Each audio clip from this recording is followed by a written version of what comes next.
ओम बुधाय नमः। बंधुओं, सीधे साधे व्यक्ति को हर कोई इस दुनिया में सताता है, लेकिन वही व्यक्ति जब टेढ़ा हो जाता है ना हर काम में, तो किसी की हिम्मत नहीं पड़ती उससे बात करने को। इसी प्रकार जब कुंडली में कोई ग्रह बकरी होता है तो बकरी का तात्पर्य तिरछा होना या टेढ़ा होना ही होता है। तो जब कोई ग्रह बकरी हो जाता है अर्थात तिरछा या टेढ़ा हो जाता है ना, तो उसके प्रतिफल जो परिणाम है वह तुरंत आपको मिलने भी लगते हैं।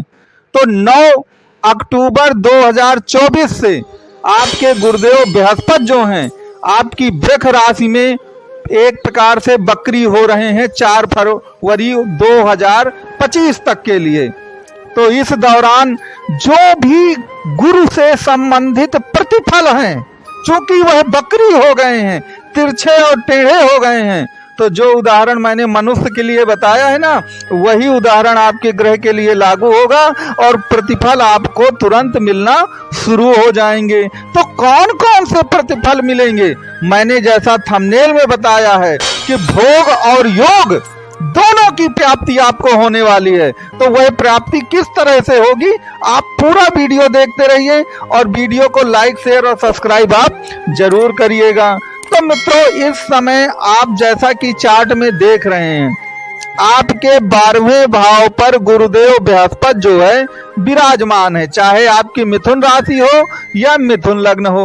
अब देखिए, 12वां जो भाव है ना, वो मोक्ष का है, अध्यात्म का है, परम शांति का है, संन्यास का है, ब्रह्मचर्य का है। इन सब का जो 12वें भाव से ही मतलब है, वो संन्यास है, अध्यात्म है, परम शांति है।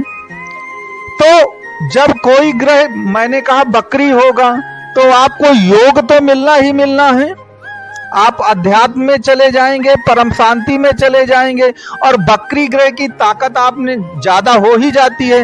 अब क्यों ज्यादा ताकत हो जाती है उसका आप एक कॉन्सेप्ट सुन लीजिए। देखिए, जब भी कोई ग्रह बकरी हो जाता है तो वो पीछे की ओर चलना शुरू करता है। प्रत्येक ग्रह 30 डिग्री का होता है। इस समय अगर हम गुरुदेव बृहस्पति की बात करें तो वो लगभग 27 डिग्री के चल रहे हैं वृष राशि में। तो अब 27 के बाद वो 28 और 29 डिग्री की ओर नहीं जाएंगे, बल्कि वह 27 के बाद अब 26, 25 और 24 डिग्री की ओर आएंगे। कहने का मतलब है कि इस समय वह अपनी वृद्धावस्था में चल रहे हैं, बुढ़ापे में। अब बुढ़ापे से वो जवानी की ओर प्रवेश करेंगे।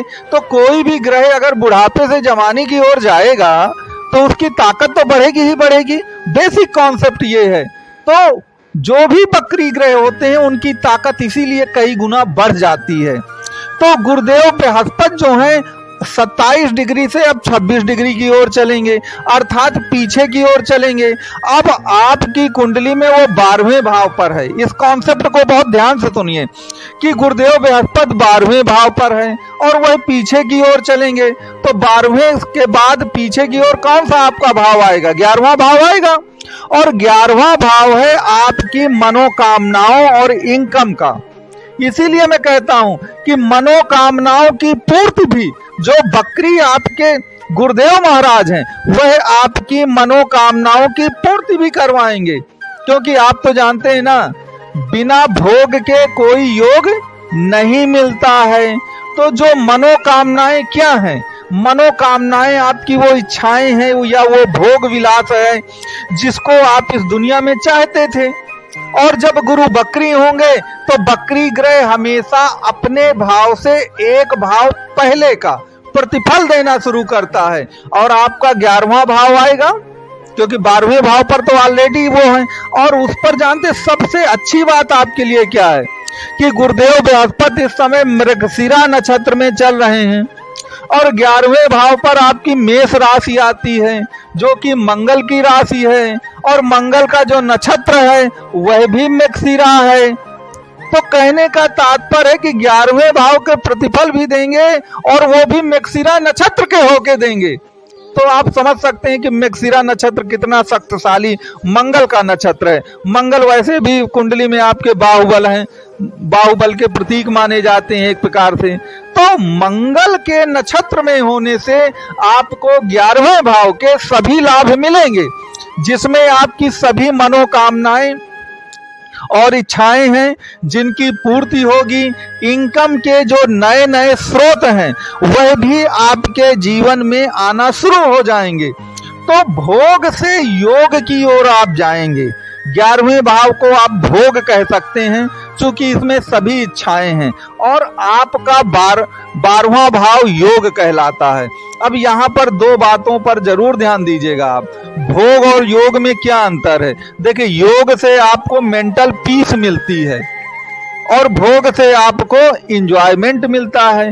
तो योग आपका मेंटल पीस हो गया और भोग आपका हो गया आपका इंजॉयमेंट। अब इसको समझिएगा कि इंजॉयमेंट और मेंटल पीस अलग अलग होती है। आप ये मानिए कि कोई व्यक्ति गरीबी में रह रहा है, बहुत ही गरीबी में जीवन जी रहा है, तो उसके पास इंजॉयमेंट तो बिल्कुल नहीं होगा, लेकिन मेंटल पीस हो सकती है उसके पास। अब कोई व्यक्ति एक प्रकार से 5 सितारा होटल में रहता है, अरबपति है, तो उसके पास इंजॉयमेंट तो खूब होगा, लेकिन जरूरी नहीं है कि मेंटल पीस हो। तो जीवन दोनों के संयोग से अच्छा होता है।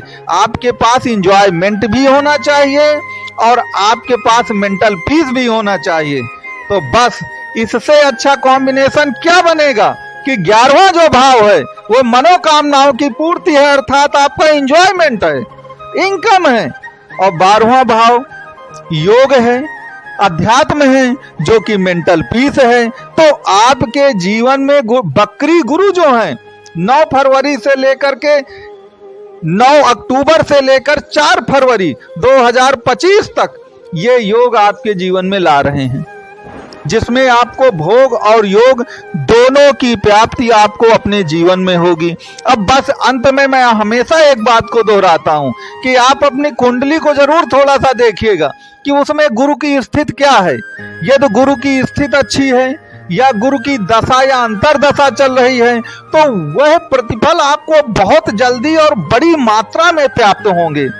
लेकिन अगर गुरु कुंडली में मान लीजिए कहीं नीच के चले गए हैं, आपकी कुंडली में 6, 8, 12 में है, दशाएं उनकी नहीं है, तो प्रतिफल तो आपको मिलेंगे, लेकिन उन लोगों की अपेक्षा कम प्रतिफल मिलेंगे जिनकी कुंडली में गुरु की दशा या अंतरदशा है और इसके सिवा उनकी कुंडली में गुरु की स्थिति भी अच्छी है।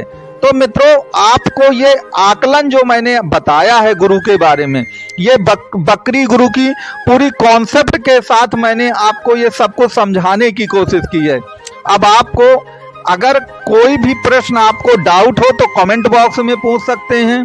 कुंडली का अगर आप कंसल्ट करना चाहें, कुल मिला के अपनी कुंडली मिथुन राशि की हो, मिथुन लग्न की हो, पूछना चाहें तो आप कुल मिलाकर दिए गए जो नंबर हैं इस नंबर पे आप जरूर कॉल कर सकते हैं, आप व्हाट्सएप भी कर सकते हैं।